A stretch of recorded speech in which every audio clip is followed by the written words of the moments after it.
Pagkagising ko ay wala na ang aking ina. Napakunot na lang ang noo ko dahil may tumatawag sa phone ko. Agad ko naman itong sinagot. Ma, nasan ka na? Tanong ko. Agad naman itong sumagot. I'm sorry, sweetie. Nasa grocery store lang ako. May pagkain na dyan. Kumain ka na at baka malate ka pa sa school. Sabi nito. Kumuha ako ng baso at naglagay ako ng mainit na tubig doon. Sunod naman ay naglagay ako ng gatas. Ingat po kayo, sagot ko at ibinaba na ang telepono. Uminom muna ako ng gatas bago pa man ako maligo. Wala akong ganang pumasok. Ngunit bawal naman akong tamarin. Ayokong mahuli ako sa mga lessons namin. Naligo na ako at sinuot ang uniform ko. Nag-ayos na rin ako ng sarili ko at huli kong kinuha ang telepono. Bumalik sa akin ang pakiramdam na naramdaman ko kagabi. Hanggang ngayon tinatanong ko pa ang sarili ko kung bakit ba ako naaapektuhan sa mga pang-aasar ng mga kaibigan ko. Dati naman ay hindi ako naaasar sa mga yon. Ngunit iba ngayon. Dali-dali na akong lumabas at sinara ang pinto at gate ng bahay namin. Hindi ko gustong mahuli pa muli sa klase ng guro kong palagi ng galit. Hindi ko na gustong makaramdam uli ng hiya ngayon. Pasok na ako sa gate ng school nang marinig ko ang sigaw ng mga kaibigan ko. Para itong mga baliw na ngayon lang nakalabas. Anya, sabay-sabay na sigaw nila. Nilingon ko ito at kinunot ang noo ko. Dahil na naman sa kanila ay nakakuha na naman kami ng atensyon. May ilang tao na naman ang tumitingin sa amin. Itong mga to kasi, hindi matahimik ang mga bibig. Ang ingay nyo naman. Lower down your voice. Nakakahiya sa mga tao. Sabi ko sa mga ito nang may pagsusungit. Inayos ko ang pagkahawak ko sa bag ko. Masakit kasi ang ulo ko at balikat ko. Siguro ay dahil pa nga ito sa pagkakabunggo ko kahapon. Kainis na talaga. Grabe naman ang aga-aga na sungit mo, Anya. Dinaig mo pang tindera sa kantin, sabi ni V. Kahit kailan talaga ay walang preno ang bibig mo. Umiling na lang ako at sabay-sabay na kaming pumasok. Pag-upo namin ay pumasok na ang guro. May kasama ito. Ngunit parang huminto ito sa may pintuan. Kaya hindi ko makita ang kanyang mukha. Good afternoon, class. Since everybody is already here, I want you all to meet Harvey Valdivia, your new classmate. He's a transferee and I want you all to treat him properly. Bagya akong kinabahan, napatingin ako sa kamay ko nang lalamig na iyon. Transferee? At sa pagkakatanda ko ay siya na nga ang kasama ng guro namin habang nandun kami sa kantin kahapon. Totoo ba ito? Kung siya na nga ang magiging kaklase ko at kung mamumukhaan siya ng mga kaibigan ko, aasarin na naman nila ako. Hindi yun pwede. Harvey, come in. Introduce yourself. Dagdag ni ma'am. Pumasok ang isang lalaki. He's tall, has a cute messy hair colored black. He had a pointed nose and a very red kissable lips. And last but not the least, he has a very beautiful eyes. Its color light brown making him so much handsome. Nakasuot ito ng uniform nito pero nakabukas ang 3 butones sa itaas. He looks hot. Hello, I'm Harvey Valdivia. Nice to meet you all. Tipid na papakilala nito. Nakatulala lang ako at nakatingin sa mga mata nito. Para bang nalalasing ako at bumabagal ang galaw ng paligid. Okay, Harvey, let's see. Where will you sit? Saad ng guro namin. Dahilan para bumalik ako sa realidad. Ma'am, I suggest dito na lang siya sa upuan ko. Lilipat na lang po ako sa may harapan. Sabi nito na ikinagulat ko.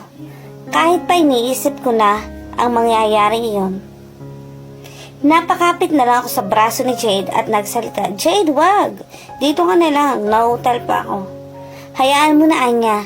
Saka, mas mabuti na iyon. Di ko kasi makita ang nasa blackboard at maraming pagkain sa harapan, sabi niya sa akin na walang pakialam. Sabi na nga ba, lumipat ito dahil may pagkain. Kung pagkain lang pala ang problema ay bibigyan ko siya ng marami. Ngunit huli na ang lahat dahil nagsalita na si ma'am. Okay, thank you Jade.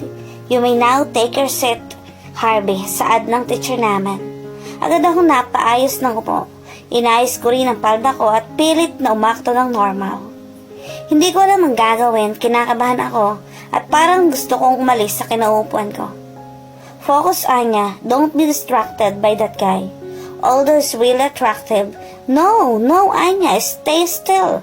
And just don't mind that handsome guy. Bulong ng boses sa utak ko na mukhang naguguluhan pa. Napatingin naman ako sa lalaking patungo sa tabi ko na nakangiti ito ng bahagya at parang tuwang-tuwa ito. Since everything is okay, we will start our lesson for today.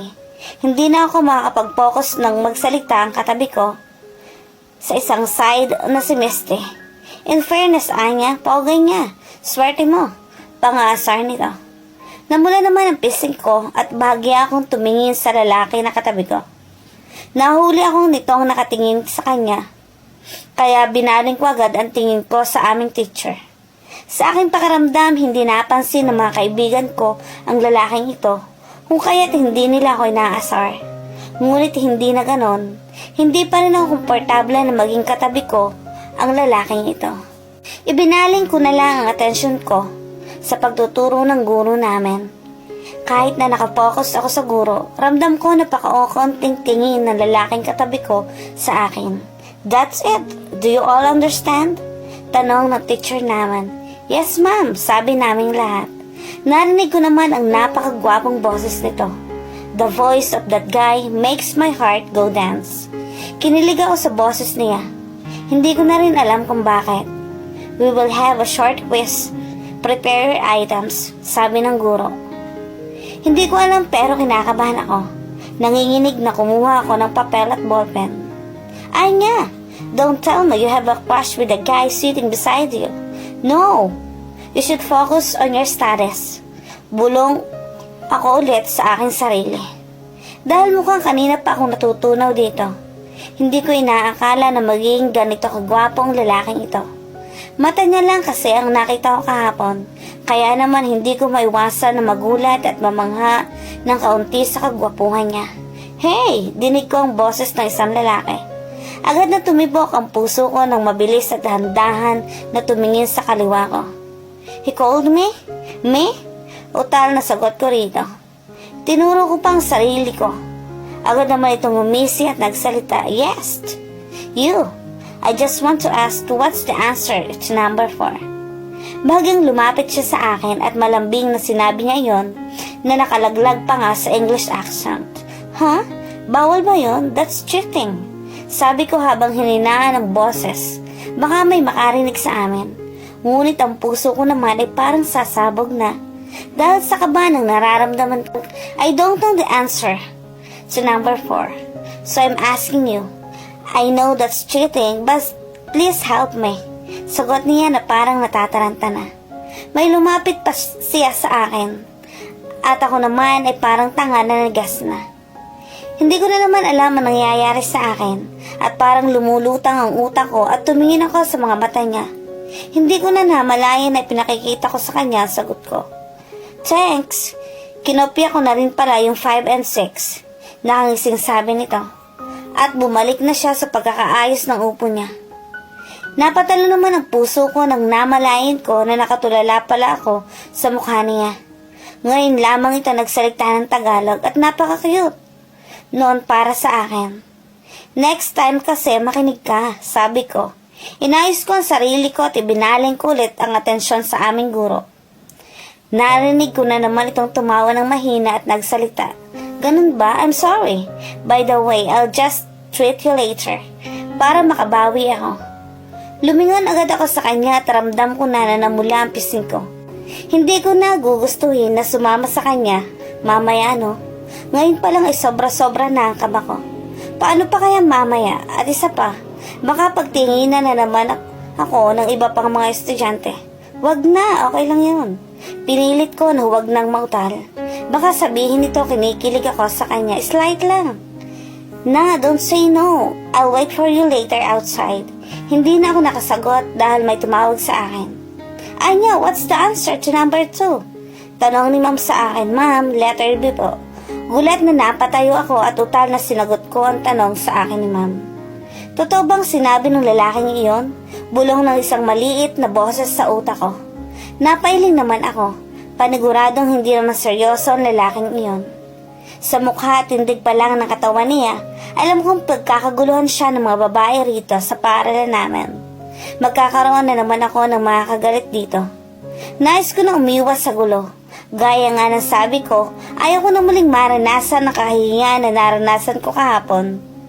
Umayos ako ng upo. Pinilit ko ang sarili ko na mag-focus sa guro namin, hanggang sa hindi ko na iniisip ang lalaki sa tabi ko.